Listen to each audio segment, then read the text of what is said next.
Ladies and gentlemen, today I want to talk about Legend Star Lake, Hoan Kiem Lake. Hoan Kiem Lake is located at the heart of Hanoi.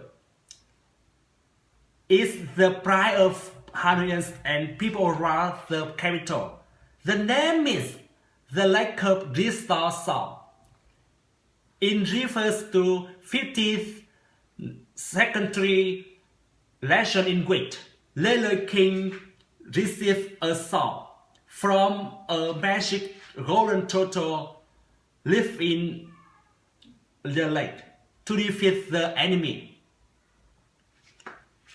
After returning home in victory, he restores the star here. That's why it's called Crystal Salt Lake. Hoan Kiem Lake in Hanoi is one of the most enchanting and place in the city. Around the lake, there are many tiles, flowers, and plants.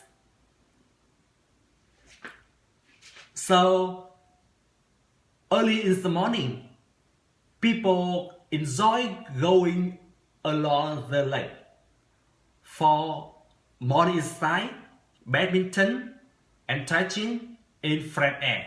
Thank you very much.